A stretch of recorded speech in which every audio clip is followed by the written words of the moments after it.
کل ہم نے آپ سے سوال پوچھا تھا کہ اللہ تعالیٰ کے بارے میں جو مفروضوں کے اوپر گفتگو کی جاتی ہے، نعوذ باللہ کہ اللہ تعالیٰ جھوٹ بول سکتے ہیں یا وہ کوئی ایسا پتھر بنا سکتے ہیں جو خود بھی نہ اٹھا سکیں،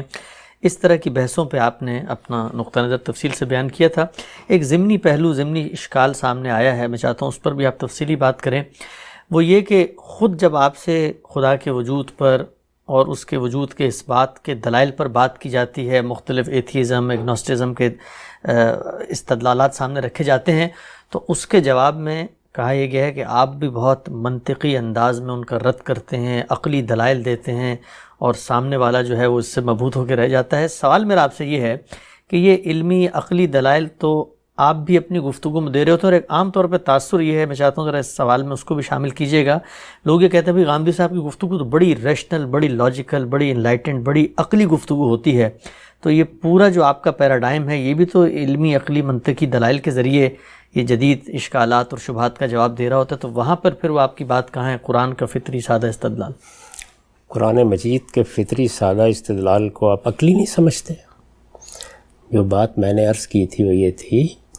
کہ اس طرح کی باتیں جو ایک خاص فلسفیانہ یا منطقی پس منظر سے پیدا ہوتی ہیں اور لوگ دین کا مزے کا اڑانے کے لیے اس طرح کے سوالات کی صورت میں ان کو پیش کرتے ہیں، یہ وہ چیزیں ہیں کہ جو صاف بتا رہی ہوتی ہیں کہ آپ کا مخاطب وہ ذوق نہیں رکھتا جو اس طرح کی بڑی چیزوں کو سمجھنے یا ان کے اندر اترنے یا ان کو صحیح جگہ پر رکھ کر دیکھنے کے لیے ہونا چاہیے، تو اس میں اعراض کا طریقہ اختیار کر لینا چاہیے۔ استدلال تو کیا جائے گا، قرآن مجید خود سراسر استدلال ہے، لیکن کس طرح کا استدلال؟ میں نے اس استدلال ہی کی وضاحت کی تھی، تو یہ استدلال تو میں نے بارہا پیش بھی کیا ہے۔ اس استدلال کی وضاحت میں نے اپنے قلم سے اپنی کتاب میزان میں کی ہے۔ آپ اگر میری کتاب میزان میں اللہ پر ایمان کا باب نکالیں تو اس میں نے یہ بتایا ہے کہ اللہ تعالیٰ نے خود اپنے وجود پر کیا استدلال کیا ہے، تو وہ استدلال ہے جس کو میں کہتا ہوں فطری استدلال، وہ استدلال جو عقل عام کے مقدمات پر مبنی ہے۔ ظاہر ہے کہ اللہ تعالیٰ کی ذات کی طرف جب ہم توجہ دلاتے ہیں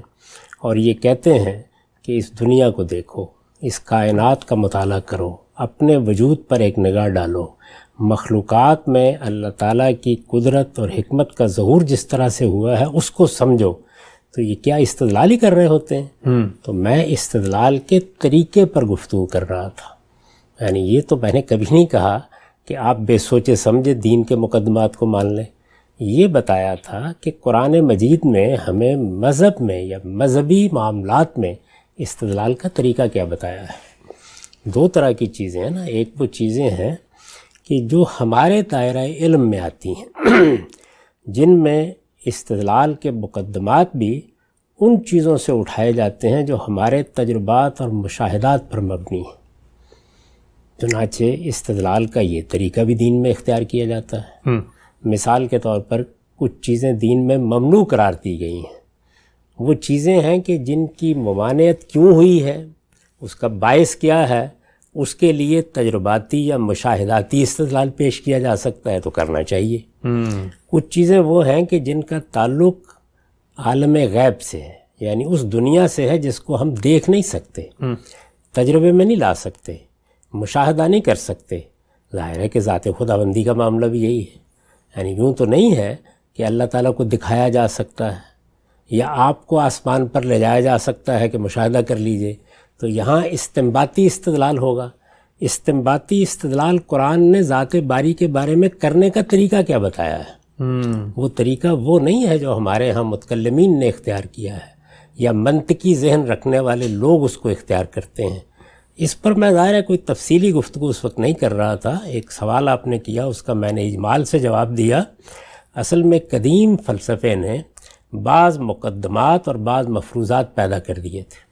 اگر آپ غور کر کے دیکھیں تو جدید سائنس ان سب کو رد کر چکی ہے۔ اچھا، وہ اصل میں کس چیز پر مبنی تھے؟ نہ وہ تجربے پر مبنی تھے نہ مشاہدے پر مبنی تھے۔ مثلا افلاطون کے نظریہ امثالی کو دیکھ لیجئے، ارسطو نے اس کا انکار کر دیا اس کے فوراً بعد، اور یہ بتا دیا کہ یہاں ایک ذہنی عالم کو حقیقی عالم فرض کر لیا گیا ہے۔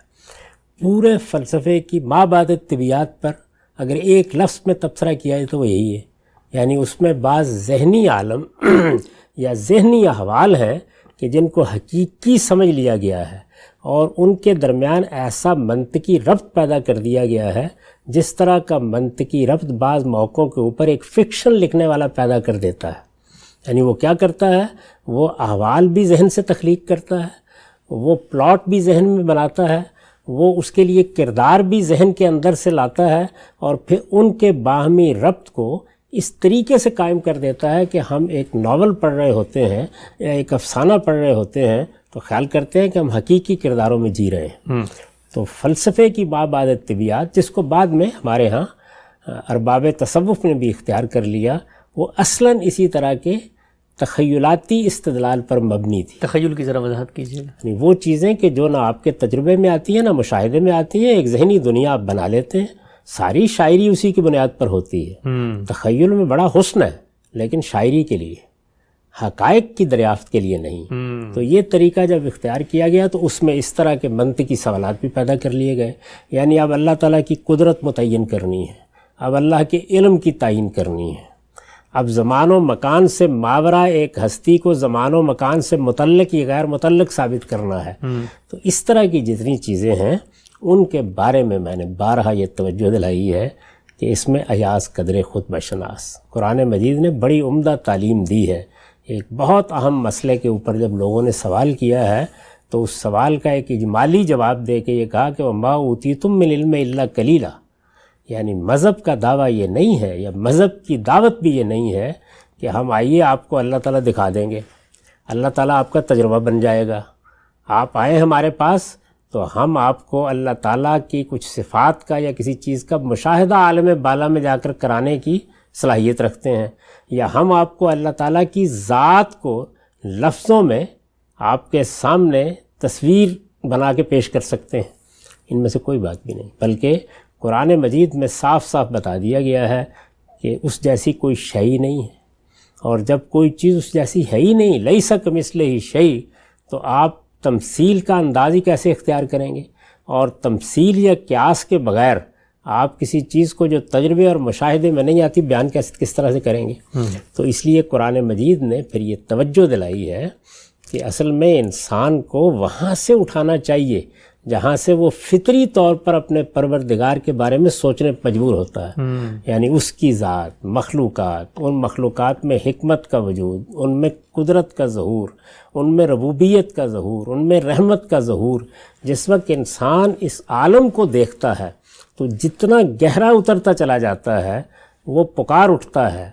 کہ اس کا ایک خالق ہونا چاہیے۔ یہاں یہ نہیں ہے کہ خالق ہے، خالق ہونا چاہیے۔ پھر اس کے بعد پیغمبروں کی دعوت اس کے سامنے آتی ہے، اور یہ کہ اللہ کا تعارف کیا ہے، اللہ تعالیٰ کی قدرت کیا ہے، اس کا علم کیا ہے، وہ بندوں کے ساتھ معاملہ کیا کرتا ہے، اس میں ہمارے پاس کوئی عقلی لحاظ سے جاننے کا ذریعہ ہی نہیں ہے۔ اس میں انبیاء تعلیم دیتے ہیں، وہ آ کے تعارف کراتے ہیں۔ تو میں نے یہ عرض کیا تھا کہ یہ طریقہ اختیار کرنا چاہیے۔ استدلال تو میں شب و روز کرتا ہوں اور بہت سے معاملات میں کرتا ہوں، لیکن استدلال کا طریقہ کیا؟ یہ بالکل ویسی بات ہے جیسے ایک زمانے تک لوگوں نے یہ بحث کی کہ آئیے وحی کو عقل سے ثابت کریں۔ یہ کیسے ہوگی؟ ایک تجربہ ہوتا ہے پیغمبر کو، اللہ تعالیٰ اپنے بندے کے ساتھ کسی بندے کا انتخاب کر کے رابطہ پیدا کرتے ہیں۔ جس طریقے سے ہمارے لیے ایک چیز بالکل مشاہدہ بن جاتی ہے، اس کے لیے بہت سی آیات مشاہدہ بن جاتی ہیں۔ ان میں سے کون سی چیز ہے کہ جو پیغمبر ہمیں دکھا دیتا ہے؟ کوئی چیز بھی نہیں ہوتی۔ تو ہم کیا دیکھتے ہیں؟ ہم پیغمبر کی آواز سنتے ہیں، ہم پیغمبر کا کلام سنتے ہیں، ہم پیغمبر کی سیرت دیکھتے ہیں، ہم پیغمبر کی زبان سے جو دین کی ہدایت صادر ہوتی ہے وہ دیکھتے ہیں۔ اس سب کو دیکھنے کے بعد شخصیت، ذات، سیرت، کردار، علم جو اس سے صادر ہو رہا ہوتا ہے وہ اتنا غیر معمولی، اتنا محیر العقول ہوتا ہے کہ وہ مجبور کر دیتا ہے یہ ماننے کے لیے علم و عقل کی روشنی میں کہ یہ اللہ کی طرف سے بات کر رہا ہے۔ جب یہ بات طے ہو جاتی ہے تو وہی بات کہ روح آواز پیغمبر معجزات، اس کے بعد پھر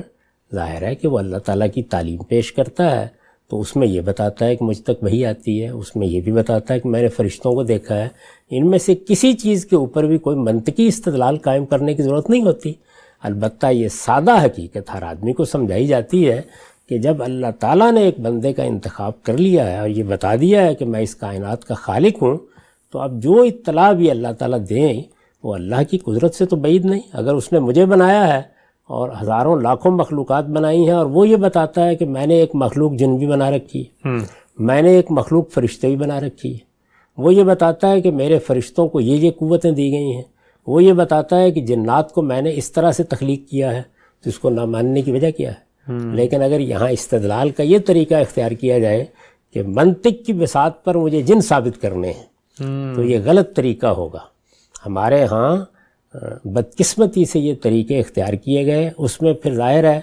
کہ سوائے اس کے کیا ہوتا ہے کہ آپ مخاطب کو خاموش کرنے کے لیے کچھ منطقی نوعیت کے اسی طرح کی چیزتان ایجاد کرتے چلے جاتے ہیں۔ یہی وجہ ہے کہ یہ چیزیں بے معنی اور بے روح ہو کر تاریخ کی نظر ہو گئیں، اب کہیں آپ کو نظر نہیں آتی، ورنہ تو زندہ حقائق کے طور پر زیر بحث ہونی چاہیے تھی۔